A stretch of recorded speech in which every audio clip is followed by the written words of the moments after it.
പരിശുദ്ധാത്മാവേ എന്നിൽ വന്നു നിറയണമേ. പരിശുദ്ധാത്മാവേ കൃപ ചൊരിയണമേ. പരിശുദ്ധാത്മാവേ ശക്തി പകരണമേ. പരിശുദ്ധാത്മാവേ കൃപ ചൊരിയണമേ. പരിശുദ്ധാത്മാവേ ശക്തി പകരണമേ. നിത്യസ്തുതിക്കേറ്റം യോഗ്യമായ പരിശുദ്ധ പരമ ദിവ്യകാരുണ്യത്തിന് നിത്യസ്തുതിക്കേറ്റം യോഗ്യമായ പരിശുദ്ധ പരമ ദിവ്യകാരുണ്യത്തിന്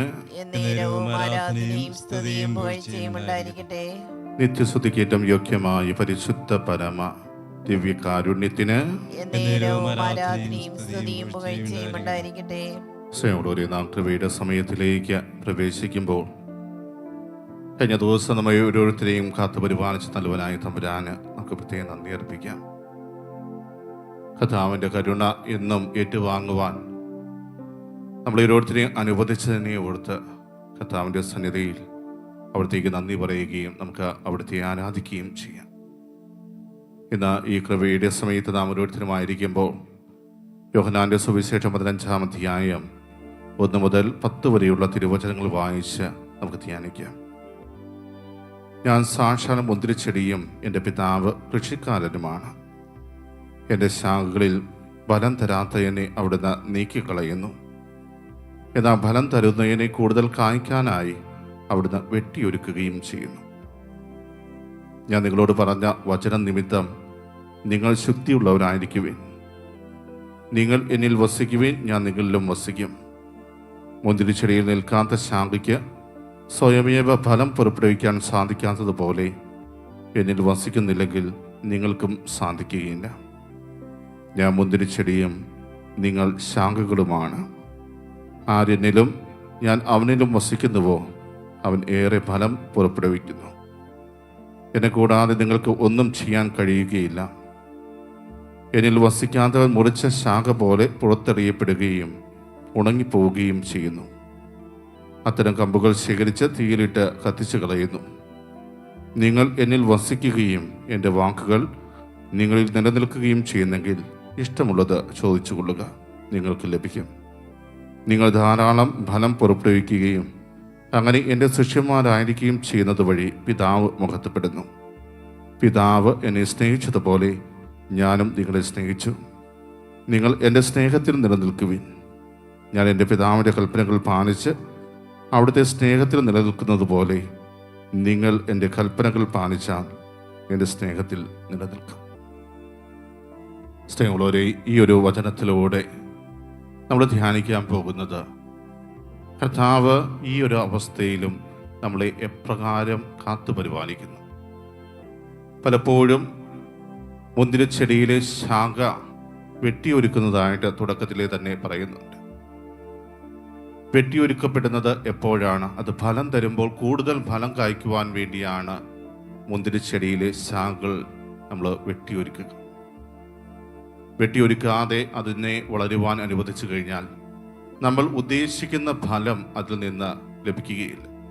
പലപ്പോഴും മുന്തിരിച്ചെടിയെ പരിപാലിക്കുന്നവരോട് ചോദിച്ചു കഴിഞ്ഞാൽ അവർ പറയുന്ന ഒരു കാര്യം, കൃത്യമായ സീസൺ അനുസരിച്ച് അതിനെ പ്രൂൺ ചെയ്യണം. എങ്കിൽ മാത്രമാണ് അടുത്ത വർഷത്തേക്ക് നല്ല രീതിയിൽ അത് ഫലം തരിക. പ്രിയമുള്ളവരെ, ഈ ഒരു പശ്ചാത്തലത്തിൽ നമ്മളെ ഓരോരുത്തരെയും ഒന്ന് പരിശോധിക്കുമ്പോൾ നമ്മുടെ ജീവിതത്തിലേക്ക് കടന്നു വരുന്ന ഓരോ സഹനവും ഒരു വെട്ടിയൊരുക്കലല്ലേ? പലപ്പോഴും ആ ഒരു വെട്ടിയൊരുക്കൽ നടക്കുമ്പോൾ അത് സഹിക്കാൻ സാധിക്കാതെ നമ്മൾ ദൈവത്തിൽ നിന്നും അകന്നു പോകുന്ന സാഹചര്യം ഉണ്ടായിട്ടുണ്ട്. പ്രത്യേകിച്ച് ഈ ഒരു നോമ്പ് കാലം അതിനെക്കുറിച്ച് കൂടുതലായിട്ട് ചിന്തിക്കുവാനുള്ള ഒരു അവസരം നമുക്കൊരുക്കി തരുന്നുണ്ട്. ഞാൻ മുന്തിരിച്ചെടിയും നിങ്ങൾ ശാഖകളുമാണ് എന്ന് കർത്താവ് പറയുമ്പോൾ ആ മുന്തിരിച്ചെടിയോട് ചേർന്ന് നിന്നാൽ മാത്രമാണ് ആ ശാഖയ്ക്ക് കൂടുതലായിട്ട് വളരുവാൻ സാധിക്കുക. മുന്തിരിച്ചെടി അത്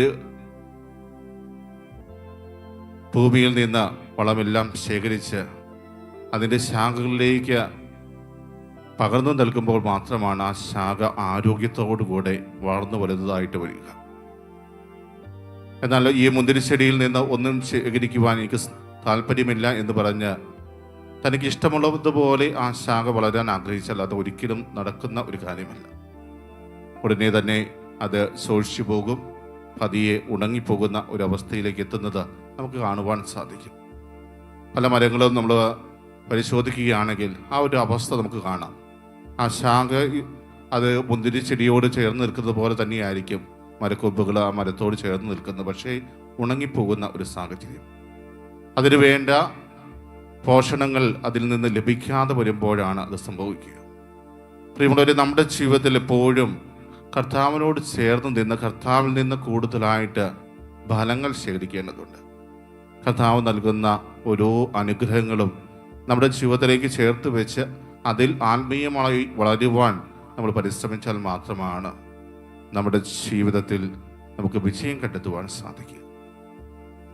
ആത്മീയമായി ഒത്തിരിയേറെ വളർന്ന വ്യക്തികൾ പോലും പലപ്പോഴും തളർന്നു പോകുന്ന നിമിഷങ്ങൾ ഉണ്ടാകാറുണ്ട്. അത് എല്ലാവരുടെയും ജീവിതത്തിൽ നടക്കുന്ന ഒരു കാര്യമാണ്. കാരണം ചില സമയത്ത് നമ്മുടെ സ്വഭാവത്തിൽ ഒത്തിരിയേറെ മാറ്റങ്ങൾ വരാം.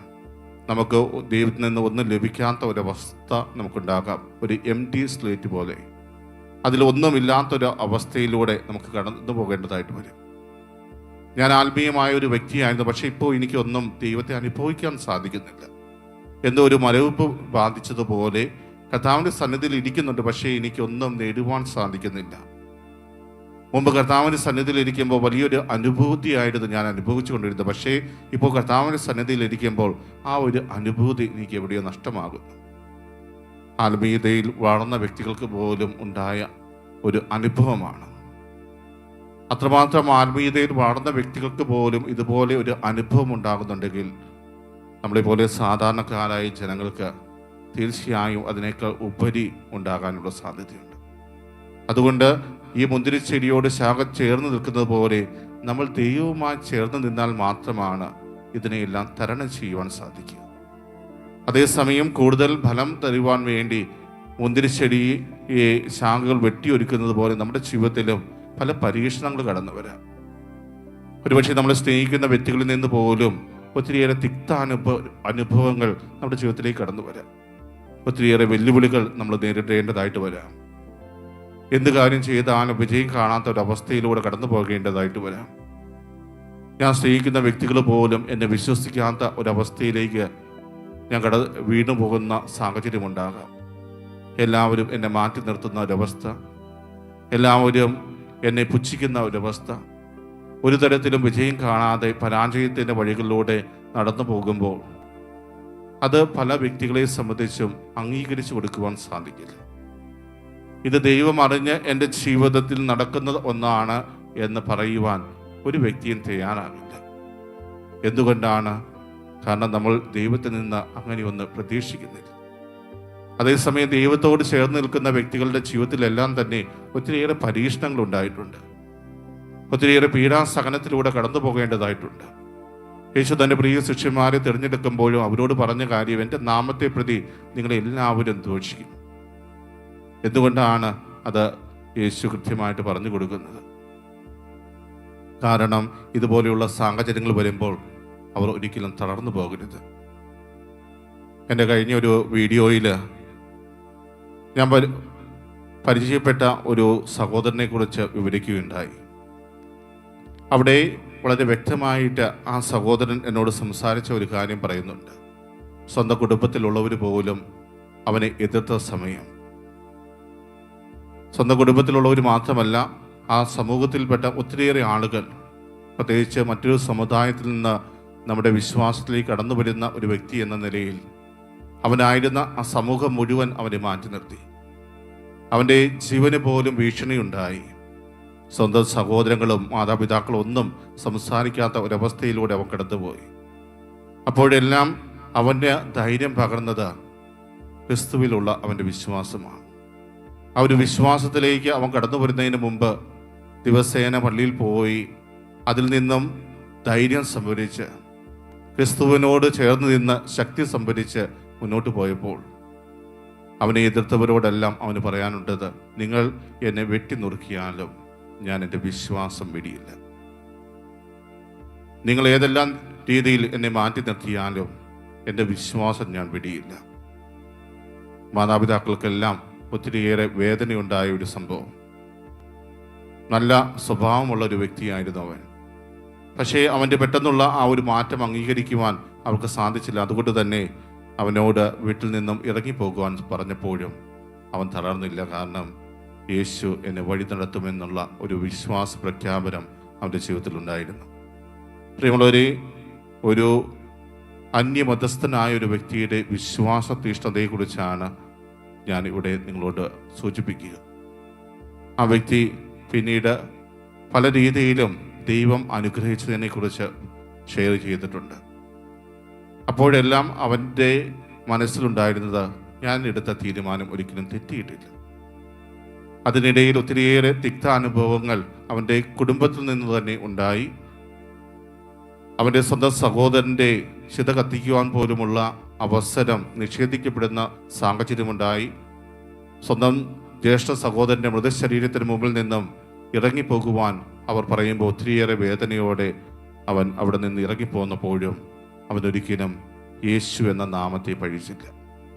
ഞാൻ യേശുവിനെ എൻ്റെ കർത്താവായി പ്രഖ്യാപിച്ചത് കൊണ്ടാണ് എനിക്കിതെല്ലാം ഉണ്ടായത് എന്ന് അവൻ ഒരിക്കലും പഴിച്ചില്ല. ഇതെല്ലാം എനിക്കുള്ള ഒരു വെട്ടിയൊരുക്കലാണ് എന്നാണ് അവൻ തിരിച്ചറിഞ്ഞത്. ഈ സാഹചര്യത്തിലൂടെ എല്ലാം കടന്നു പോയപ്പോൾ എൻ്റെ വിശ്വാസം കൂടുതൽ ആഴപ്പെടുവാൻ വേണ്ടി ദൈവം തന്നെ എൻ്റെ ജീവിതത്തിൽ ഒരുക്കിയതാണ് ഇതെല്ലാം എന്നാണ് അവൻ ഏറ്റുപറഞ്ഞത്. പ്രിയമുള്ളവരെ, ഇന്ന് അവനായിരിക്കുന്ന സമൂഹത്തിൽ അവനൊരു മാതൃകാ പുരുഷനായിട്ട് മാറി. എല്ലാവരും അവനെ വീണ്ടും സ്വന്തം കുടുംബങ്ങളിലേക്ക് സ്വീകരിച്ചു തുടങ്ങി.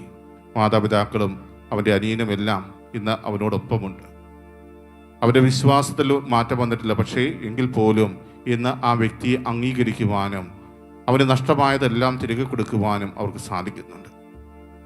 ഞാനുമായി സംസാരിക്കുന്ന വേളയിലെല്ലാം ഞാൻ അവരോട് പറയുന്ന ഒരു കാര്യം ജോബിൻ്റെ സംഭവമാണ്. ജോബിൻ്റെ ജീവിതത്തിൽ അവനുണ്ടായിരുന്ന എല്ലാം നഷ്ടപ്പെട്ടപ്പോഴും അവൻ ദൈവത്തിലുള്ള വിശ്വാസം വെടിഞ്ഞില്ല. സ്വന്തം ഭാര്യയും കൂട്ടുകാരും എല്ലാം ജോബിനോട് പറയുന്നുണ്ട്, നിന്റെ വിശ്വാസം വെടിയുക, ദൈവത്തെ പഴിച്ചുകൊണ്ട് നീ മറ്റൊരു ജീവിതം തിരഞ്ഞെടുക്കുക. അതെല്ലാം പറയുമ്പോഴും കർത്താവ് തന്നു, കർത്താവ് എടുത്തു, അവിടുത്തെ നാമം മഹത്വപ്പെടട്ടെ എന്ന് മാത്രമാണ് ജോബിന് പറയാനുണ്ടായിരുന്നത്. ഒരു തരത്തിലും ജോബിലുള്ള വിശ്വാസം എടുത്തു കളയുവാൻ സാധിക്കില്ല എന്ന് തിരിച്ചറിഞ്ഞപ്പോൾ സാത്താൻ പോലും ദൈവത്തിൻ്റെ മുമ്പിൽ പരാജയം സമ്മതിച്ചു. അതോടൊപ്പം ജോബിന് നഷ്ടമായതെല്ലാം ഇരട്ടിയായി തിരികെ ലഭിച്ചു. അതേ അനുഭവത്തിലൂടെ തന്നെയാണ് ഇന്ന് ആ ഒരു വ്യക്തിയും കടന്നു പോകുന്നത്. പ്രിയമുള്ളവരെ, ഇത് അവൻ്റെ ജീവിതത്തിൽ നടന്ന ഒരു വെട്ടിയൊരുക്കലാണ്. ഇന്ന് ക്രൈസ്തവരായ നമ്മുടെ ജീവിതത്തിലാണ് ഈ ഒരു വെട്ടിയൊരുക്കൽ നടക്കുന്നതെങ്കിൽ എങ്ങനെയായിരിക്കും നമ്മൾ ഓരോരുത്തരും പ്രതികരിക്കുക? നമ്മുടെ വിശ്വാസത്തിൽ എന്തെങ്കിലും വ്യതിയാനം ഉണ്ടാകുമോ? നമ്മുടെ വിശ്വാസത്തിന് വ്യതിചലിച്ചു പോകുന്ന രീതിയിൽ നമ്മൾ പെരുമാറുമോ? അതോ ക്രിസ്തുവിനോട് കൂടുതൽ ചേർന്നുകൊണ്ട് ഇത് ദൈവം എൻ്റെ ജീവിതത്തിൽ ആഗ്രഹിച്ച ഒരു പദ്ധതിയാണ്, അല്ലെങ്കിൽ ദൈവത്തിൻ്റെ ഇഷ്ടമാണ് എൻ്റെ ജീവിതത്തിൽ നിറവേറിയത് എന്ന് ഏറ്റുപറയുവാൻ നമുക്ക് സാധിക്കുന്നുണ്ട്. ദൈവവുമായി കൂടുതൽ അടുക്കുവാൻ വേണ്ടി ദൈവം തന്നെ ഒരുക്കിയ ഒന്നാണ് എൻ്റെ ജീവിതത്തിലെ ഈ സങ്കടങ്ങളും ദുരിതങ്ങളും എന്ന് ഏറ്റുപറയുവാൻ നമുക്ക് സാധിക്കാറുണ്ട്. പലപ്പോഴും അതിന് സാധിക്കാതെ പോകുന്നവരാണ് ക്രൈസ്തവർ. പല വ്യക്തികളുടെ ജീവിതത്തിലും തിക്താനുഭവം കടന്നു വരുമ്പോൾ അതുവരെ വിശ്വസിച്ച കർത്താവിനെ തള്ളിപ്പറയുവാൻ അവർക്ക് യാതൊരു മടിയുമില്ല.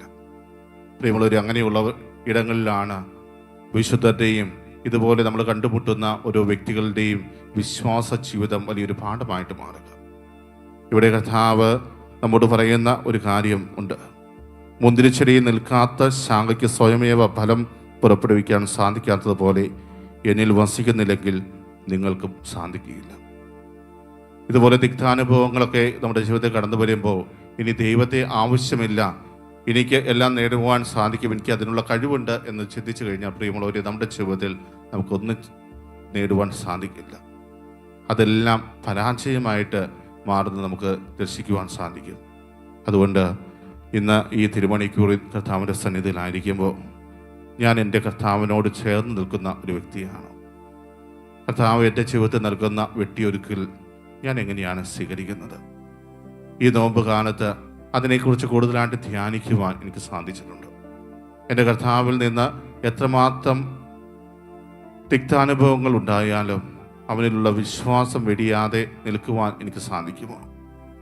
പ്രിയമുള്ളവരെ, കർത്താവിൽ നിന്ന് മാത്രമല്ല, നമ്മുടെ കുടുംബങ്ങളിൽ നിന്നും നമ്മളായിരിക്കുന്ന സമൂഹത്തിൽ നിന്നെല്ലാം ഇതുപോലെ തിക്താനുഭവങ്ങൾ കടന്നു വരുമ്പോൾ അത് ഏറ്റുവാങ്ങിക്കൊണ്ട് ഇത് കർത്താവിൻ്റെ ഇഷ്ടമാണ് എന്ന് ഏറ്റുപറയുവാൻ നമുക്ക് സാധിക്കുമോ? ഈ ഒരു അവസ്ഥയിലും യേശുവിനെ സ്നേഹിക്കുന്ന ഒരു വ്യക്തിയായിട്ട് തീരുവാൻ എനിക്ക് സാധിക്കുന്നുണ്ട്. യേശു അവസാനം നമ്മോട് പറയുന്നത്, പിതാവ് എന്നെ സ്നേഹിച്ചതുപോലെ ഞാനും നിങ്ങളെ സ്നേഹിച്ചു, നിങ്ങൾ എൻ്റെ സ്നേഹത്തിൽ നിലനിൽക്കുകയും. ഞാൻ എൻ്റെ പിതാവിൻ്റെ കൽപ്പനകൾ പാലിച്ച് അവിടുത്തെ സ്നേഹത്തിൽ നിലനിൽക്കുന്നത് പോലെ നിങ്ങൾ എൻ്റെ കൽപ്പനകൾ പാലിച്ചാൽ എൻ്റെ സ്നേഹത്തിൽ നിലനിൽക്കും. നോമ്പുകാലത്ത് നല്ല കുമ്പസാരം നടത്തി കൂടുതൽ വിശുദ്ധിയോടെ ആ ഉദ്ധാനത്തിൻ്റെ മഹത്വം നമ്മുടെ ജീവിതത്തിൽ ഏറ്റുവാങ്ങുവാൻ ആഗ്രഹിക്കുന്നവരാണ് നമ്മൾ ഓരോരുത്തരും. കർത്താവിൻ്റെ കൽപ്പനകൾ കൃത്യമായിട്ട് പാലിക്കുവാൻ നമുക്ക് സാധിക്കുന്നുണ്ട്. കർത്താവിൻ്റെ കൽപ്പനകളെക്കുറിച്ച് നിരന്തരം ദൈവസന്നിധി ധ്യാനിച്ചുകൊണ്ട് ഏതെല്ലാം രീതിയിലാണ് ഞാൻ ദൈവത്തെ വേദനിപ്പിച്ചത് എന്ന് പരിശോധിച്ചറിയുവാൻ നമുക്ക് സാധിക്കുന്നുണ്ട്. ഇന്ന് ദിവ്യകാരുണ്യനാഥൻ്റെ സന്നിധിയിൽ അതിനുവേണ്ടി നമുക്ക് പരിശ്രമിക്കാം. നമ്മളെ തന്നെ പൂർണ്ണമായി മനസ്സിലാക്കിക്കൊണ്ട് കർത്താവിൽ നിന്ന് അകന്നു പോയ നിമിഷങ്ങളെ ഓർത്ത് മാപ്പിലെന്നുകൊണ്ട് കർത്താവിൻ്റെ കരുണയ്ക്ക് വേണ്ടി വീണ്ടും അവിടുത്തെ സന്നിധിയിൽ അഭയം തേടാം. കർത്താവിൽ ശരണം അർപ്പിക്കുന്ന എല്ലാവർക്കും അവിടുന്ന് എല്ലാം നല്ലതിനു വേണ്ടി മാറ്റിത്തരും. നല്ലതിനു വേണ്ടി അവിടെ നമ്മളെ ഓരോരുത്തരെയും ഒരുക്കും. നമ്മളെ ഓരോരുത്തരെയും അനുഗ്രഹിച്ച നല്ലവനായ തമ്പുരാന് നമ്മൾ നന്ദി പറയുമ്പോൾ, കർത്താവേ, എന്നും അങ്ങയോട് ചേർന്ന് നിൽക്കുവാനുള്ള കൃപ നമുക്ക് യാചിക്കുകയും ചെയ്യാം. മുന്തിരിച്ചെടിയോട് എപ്രകാരമാണോ ആ ശാഖ ചേർന്ന് നിൽക്കുന്നത്, അതുപോലെ കർത്താവേ, അങ്ങയോടും ചേർന്ന് നിൽക്കുവാൻ ഞങ്ങളെ അനുഗ്രഹിക്കണമേ. ഏതെങ്കിലും വിധേന അങ്ങയെ വേദനിപ്പിക്കുന്ന രീതിയിലുള്ള പെരുമാറ്റങ്ങൾ ഞങ്ങളുടെ ഭാഗത്തു നിന്നുണ്ടാകുന്നുണ്ടെങ്കിൽ കർത്താവേ, ഞങ്ങളോട് പൊറുക്കണമേ. അതിൽ നിന്ന് വ്യതിരയുവാനുള്ള എല്ലാ കൃപകയും നീ ഞങ്ങൾക്ക് ഓരോരുത്തർക്കും നൽകണമേ. ഈശോയെ, അങ്ങയോട് ചേർന്ന് നിൽക്കുമ്പോൾ മാത്രമാണ് നല്ല ഫലങ്ങൾ ഞങ്ങൾക്ക് പുറപ്പെടുവിക്കുവാൻ സാധിക്കുക. കർത്താവേ, ഞങ്ങളുടെ ജീവിതത്തിലൂടെ അനേകരെ അങ്ങേക്ക് വേണ്ടി നേടിയെടുക്കുവാനുള്ള കൃപയും ഞങ്ങൾക്ക് ഓരോരുത്തർക്കും പ്രദാനം ചെയ്യണമേ. എൻ്റെ ജീവിതത്തിലുണ്ടാകുന്ന വെട്ടിയൊരുക്കൽ അതൊരിക്കലും അങ്ങനെ ഉപേക്ഷിച്ചതുകൊണ്ടല്ല, മറിച്ച് കൂടുതൽ നല്ല ഫലങ്ങൾ അങ്ങേക്ക് വേണ്ടി പുറപ്പെടുവിക്കാനാണ് എന്ന തിരിച്ചറിവിലേക്ക് ഞങ്ങളെ ഓരോരുത്തരും കൊണ്ടുവരണമേ എന്ന് പ്രാർത്ഥിച്ചുകൊണ്ട് ഈ നിമിഷം കർത്താവിൻ്റെ ആശീർവാദം നമുക്ക് ഏറ്റുവാങ്ങാം.